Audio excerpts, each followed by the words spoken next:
Assalamualaikum warahmatullahi wabarakatuh. Ketemu lagi dengan channel Kang Zainul, channel pembelajaran fisika. Baik anak-anakku sekalian, pada kesempatan hari ini Kang Zainul akan menyampaikan materi tentang konsep usaha dan energi.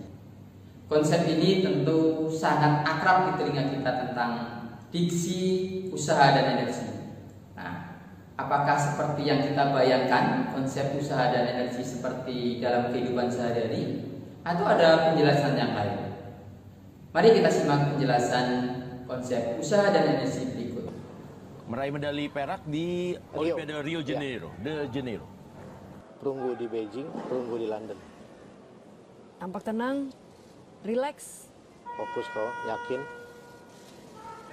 Tenang kok, tenang. Easy. Easy. Saksikan pemirsa bagaimana Yang dekat-dekat, baik Vietnam maupun Korea Utara. Ya.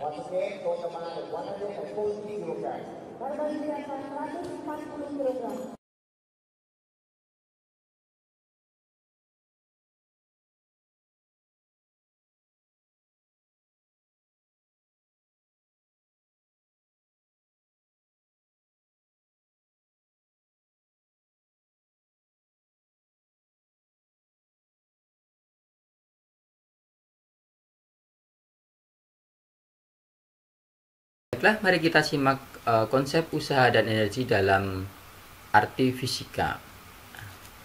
Tentu kalian sudah pernah mendapatkan konsep ini di SMP. Tapi mari kita bahas tentang bagaimana konsep usaha dan energi sebenarnya. Di awal kalian sudah menyaksikan tayangan sebuah video seorang atlet lifter Indonesia yang mendapatkan medali emas di dalam SEA Games, dan seorang tentara yang menarik truk yang sangat besar sehingga bisa bergerak atau mengalami perpindahan. Konsep usaha itu ada beberapa komponen atau besaran yang terkait dengan usaha. Pertama adalah gaya. Jadi usaha adalah gaya yang dilakukan untuk memindahkan benda sejauh perpindahannya. Jadi usaha itu terjadi ketika dipindahkan dari suatu sistem ke sistem yang lain. Jadi contohnya pada balok ini. Kalau Kang Zainul memiliki balok mula-mula pada posisi awal seperti ini, kemudian ditarik oleh gaya sebesar F. Apabila balok itu mengalami perpindahan sejauh S, maka bisa dikatakan ada usaha yang berlaku pada balok tersebut. Nah, maka secara matematis usaha itu dirumuskan sebagai perkalian antara gaya terhadap perpindahan. Nah, tapi ingat, di dalam konsep matematis usaha adalah perkalian cross product. Di sini adalah perkalian cross product. Perkalian cross product itu berbeda dengan perkalian dot product secara matematis. Jadi ada dua jenis perkalian di dalam matematika. Biasanya ada namanya cross product, ini namanya adalah cross product, sedangkan yang satunya adalah dot product. Nah, cross product itu bisa kita terjemahkan sebagai perkalian antara proyeksi gaya yang bekerja seperti ini. Apabila ada gaya membentuk sudut F terhadap bidang datar atau terhadap perpindahan S sejauh alfa, maka bisa dikatakan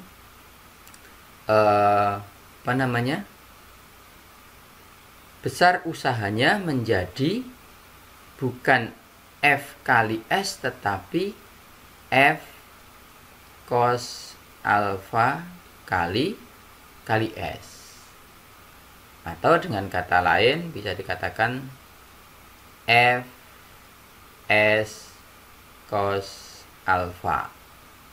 Ingat, di mana F itu adalah gaya, kemudian S itu adalah perpindahan, sedangkan alfa ini adalah sudut yang dibentuk antara gaya terhadap perpindahan.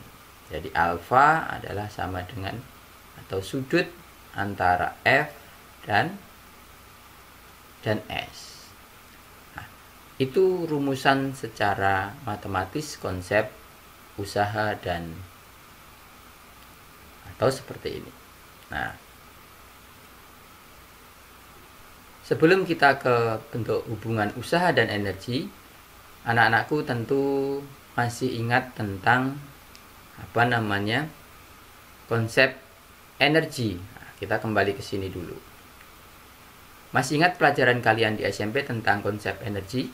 Ada energi potensial, energi kinetik, energi listrik. Nah, hubungannya dengan usaha ada dua besaran yang terkait dengan usaha, yaitu energi kinetik dan energi potensial.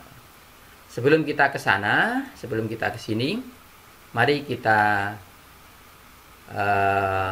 saksikan dulu atau Pak Zainul sampaikan tentang contoh persoalan yang ada pada konsep usaha lebih dahulu. Mari kita perhatikan contoh soal berikut. Ada sebuah balok ditarik dengan gaya. Besaran fisis yang terkait adalah gaya. Nah, berapa besar gayanya? Gayanya adalah 100 Newton. Kemudian yang kedua yang diketahui adalah theta atau sudut yang dibentuk antara gaya dan perpindahan. Sedangkan usahanya adalah 1200. Oke. F-nya 100. Kita tulis dulu yang diketahui. Kemudian theta-nya adalah 37 derajat. Nah, ingat rumus matematisnya adalah apa? Karena membentuk sudut seperti ini, maka harus dicari dulu berapa komponen yang arahnya mendatar. F, kemudian cos, theta mestinya, atau alfa sama saja ya. Nah, sedangkan yang ke atas itu adalah F sin theta. Nah, ini kalau kita gambar secara komplit dulu komponen-komponen gaya yang bekerja pada benda itu. Masih ingat pelajaran hukum Newton? Nah, setiap itu maka kita harus menggambar komponen gayanya. Nah, kalau sudah maka W sama dengan F. Ingat? Nah, cos theta kali S. Nah, karena yang dipakai adalah yang sejajar dengan perpindahan. Tinggal kita masukkan angkanya.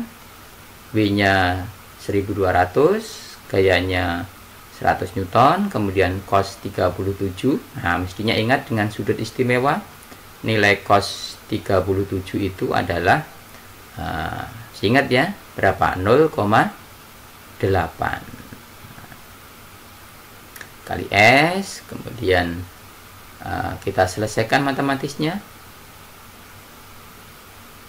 Oke, ya, tinggal kita coret saja. Ingat, salah satu tip mengerjakan fisika itu jangan dihitung lebih dahulu. Barangkali ada yang bisa dirasionalkan atau disederhanakan seperti tadi ya.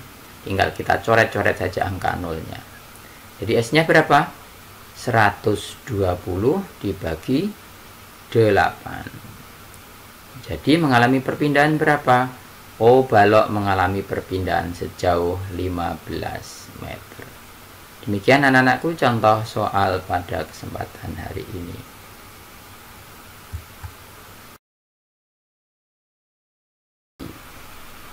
Sampai di sini penjelasan Pak Zainul. Saya harap kalian bisa memahami. Demikian anak-anakku sekalian, video pembelajaran kita pada hari ini. Kita telah belajar tentang usaha dan energi. Pak Zainul ingatkan, jangan lupa like and subscribe. Sampai ketemu pada pembelajaran berikutnya. Assalamualaikum warahmatullahi wabarakatuh.